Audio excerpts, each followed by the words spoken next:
Ang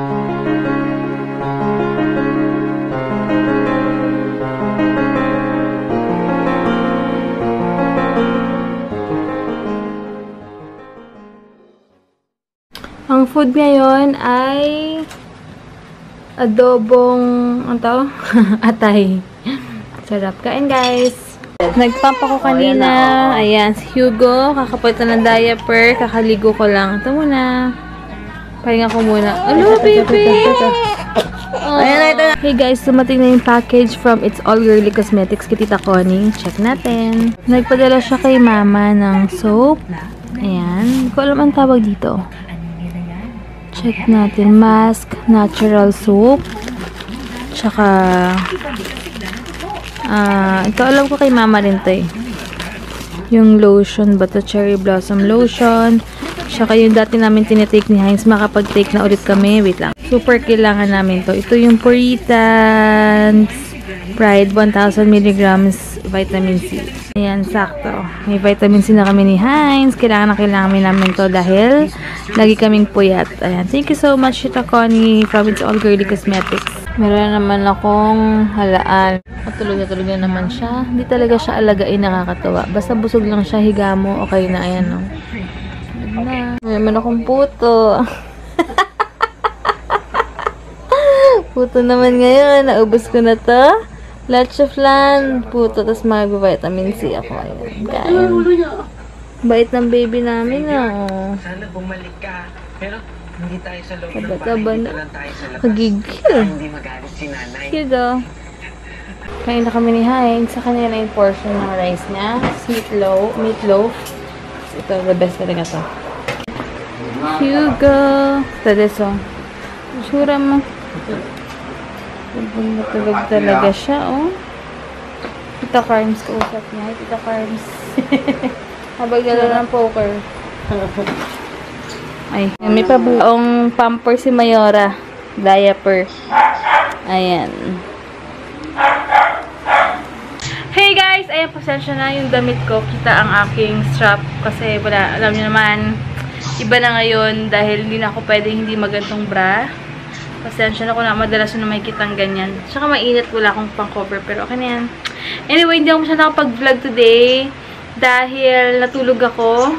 Tapos nagpahinga. Alam niyo naman na paputol-putol talaga tulog ko. Maswerte. Papansin. Maswerte na maka 2 hours akong tulog sa buong araw. Kaya talagang sinusulit ko, sinasamantala ko. Tsaka ngayon tumutulo na lang yung laway ko pag matutulog ako, grabe. Ayun, anyway, ano ba, mag-exist ka na doon. Tawag dito, si Hugo, nakakapalitan ng diaper. Kaya palang iyak na iyak kasi kailangan magpalit ng diaper. Tapos siyang main dito sa labas. Nilabas kasi kumain kami. Ayun, and then tomorrow, si Buttercup pala nandito. Magsistay siya for ilang days yata. Ewan ko kung ilang days siya si Buttercup.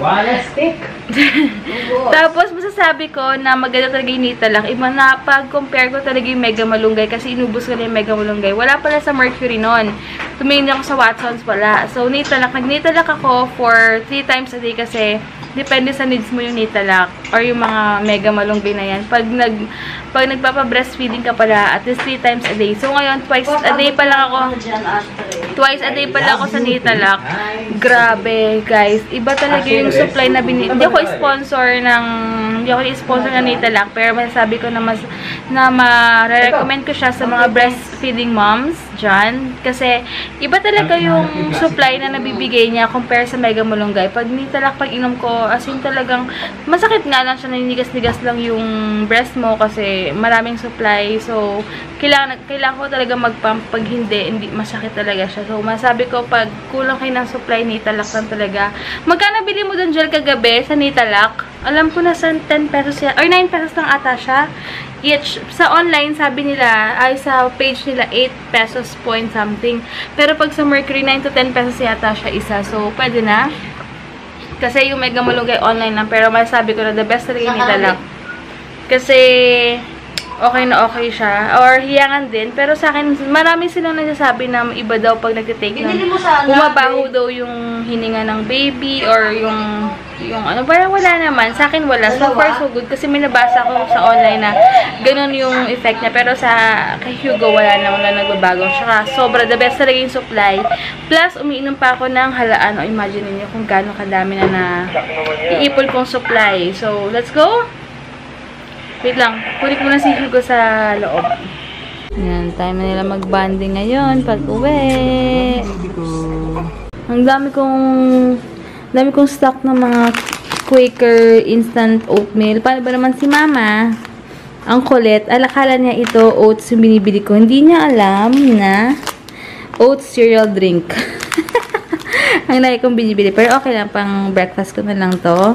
Tapos pa ditong oats na mini cookies. Yan. Kasi nakakatulong to sa pampagatas. Ayan. Diba? Ayan. Tutupi muna ako ng mga nilabhan habang si Hugo. Hello! Inuminom ako ng milk. Ayan. Kakatapos ko lang asikasuin yung mga dapat ko asikasuin habang tulog si Hugo. Sinamantala ko, nagtupi ako. Nag-isa ko ng mga dadalhin kila Mama. Yung mga damit niya, inayos ko ulit. Yung mga damit ko. Dami ko namang nagawa.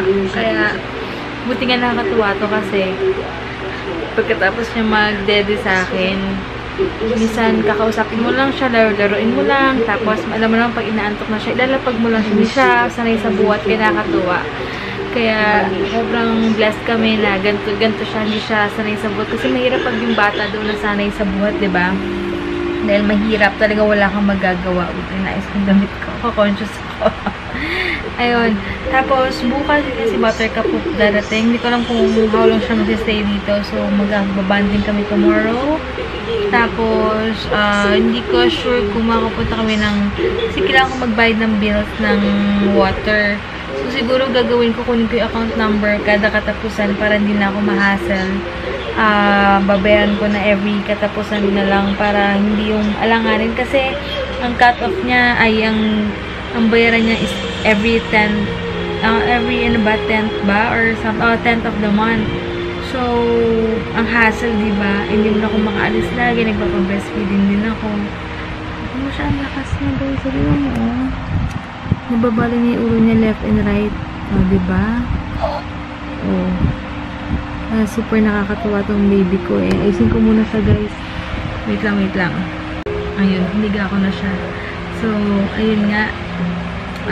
Gagawin ko na lang siguro, gano'n na lang. Kasi alanganin yung mga bills pag mga kalagitnaan, diba? So, ayun. So, tomorrow, ako kung papasama ako kay Mama. Siya mabubuhat kay Hugo ako mag-drive. Pwede na ako mag-drive. So, ano pa ba? Wait lang check natin siya. Ano siya? Ang dumi-dumi ng mata niya kasi ang dami pang antay tumuta. Yung braso niya, oh, taba-taba na. Baby shoes. May mga rashes siya. Hindi ko alam, i-check ko pa kung anong dahilan. Kung lang kung na nakain ko or sa kung saan man. I-check ko muna kung ilang days i-observe ko. Tsaka sabi nila, lagyan ko doon ng milk ko. Tama ba yun? Okay lang ba lagyan ng from sa akin yung milk tapos nalagay sa face? Totoo ba yung ganun? Balitaan niyo ko, guys, kasi alam niyo naman, first time. Ayun, so masarap anuhin.